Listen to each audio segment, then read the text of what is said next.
Buenos días. Vamos a comenzar esta última mesa, que vamos a intentar que sea lo más ágil posible. Tenemos el tiempo hasta la 1:30.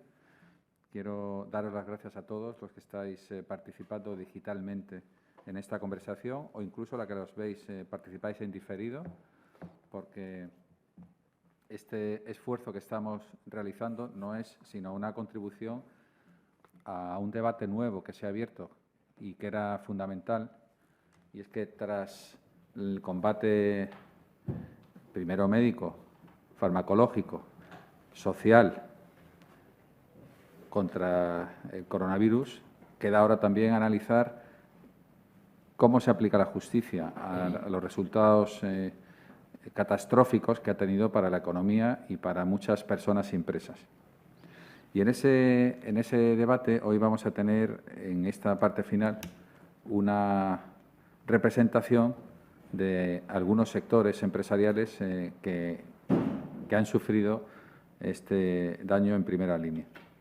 Yo le he pedido a mis compañeros de mesa anteriores que se queden unos segundos porque quería leerles un fragmento de una obra monumental de Winston Churchill, la Segunda Guerra Mundial, que está editada en todos los idiomas, que fue un buen pretexto para darle el Premio Nobel de Literatura y que él escribió a partir del año 45, cuando, pensando que ganaba las elecciones, no las ganó y tuvo tiempo para dejar este legado, que es un prodigio de historia militar, diplomática, política y también económica.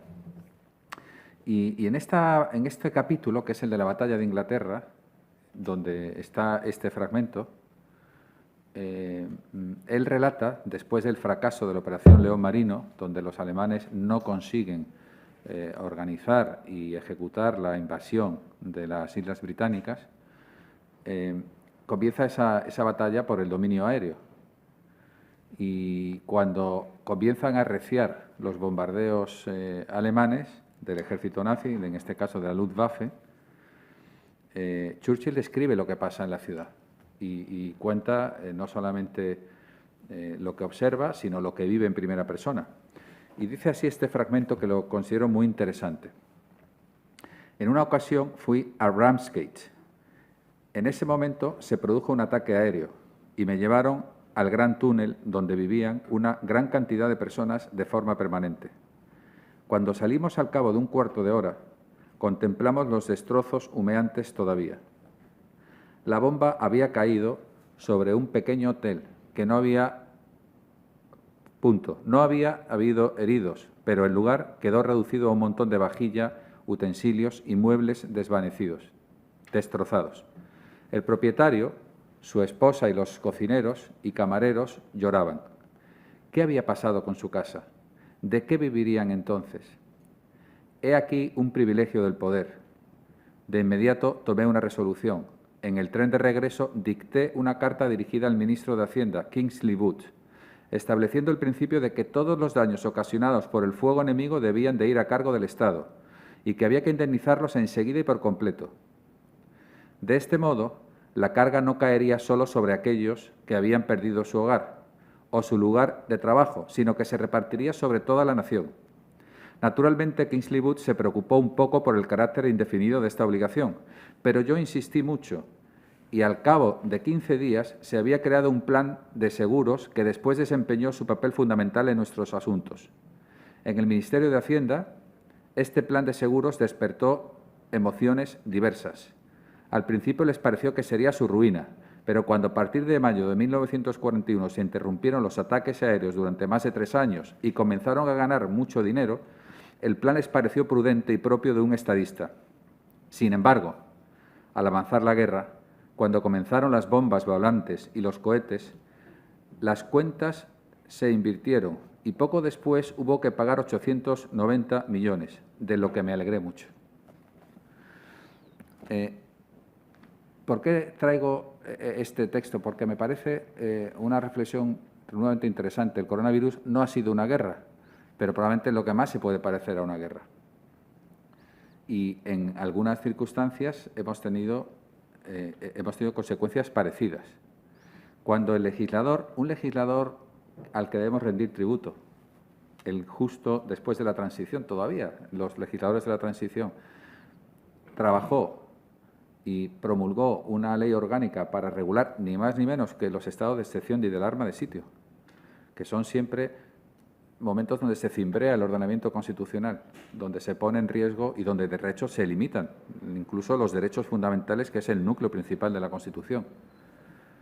Pensó tanto para el ataque exterior, en el estado de sitio, para el ataque interior al propio orden constitucional, como en el estado de excepción, o un ataque de la naturaleza, como es el caso del estado de alarma, pensó en una solución parecida a la de Churchill, probablemente sin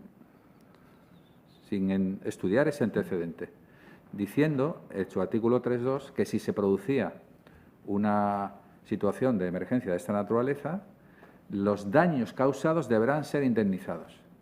Esto es lo que dice literalmente el artículo 3.2, del que habréis hablado seguro todos estos días, todo el tiempo.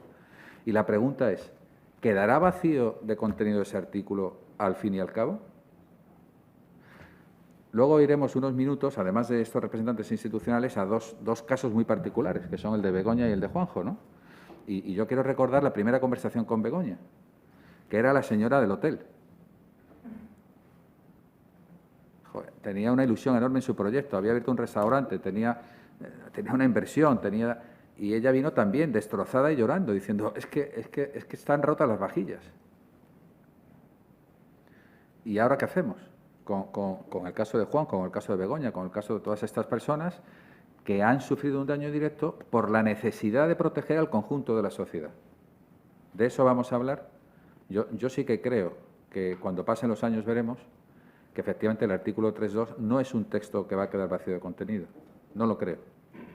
Cuando el Tribunal Supremo de España tenga que decidir miles de reclamaciones de tantos sectores afectados, tendrá que tomar una sola decisión, que si hay indemnización o si no hay indemnización. Si hay indemnización, luego veremos cuándo, cómo, cuánto, de qué manera, quiénes. Si no hay si finalmente la resolución fuera que no haya indemnización, los jueces, el derecho será lo que digan los jueces. Yo quedaré realmente sorprendido como abogado y también como ciudadano. Me parece que sería muy inteligente cumplir el mandato del legislador, creo que es obligatorio, pero eso lo decidirán los jueces, y saber que cada vez que tengamos un ataque exterior, interior o de la naturaleza, si tenemos que defendernos, aquellos que estén en primera fila sufriendo los daños tendrán, como dicen nuestras reglas de juego, como dice el imperio de la ley, tendrán el respaldo económico de toda la sociedad para poder reconstruirse y levantar la moral, que era lo que más le preguntaba a esta persona. Si os parece, vamos a dar paso a estas intervenciones. Yo voy a hacerlo por este orden. Os ruego que seáis realmente escuetos, por favor, no más de 5 o 6 minutos. Y lo importante aquí no es tanto un trabajo técnico, jurídico, sino una reflexión personal de cómo estáis vosotros analizando esta situación.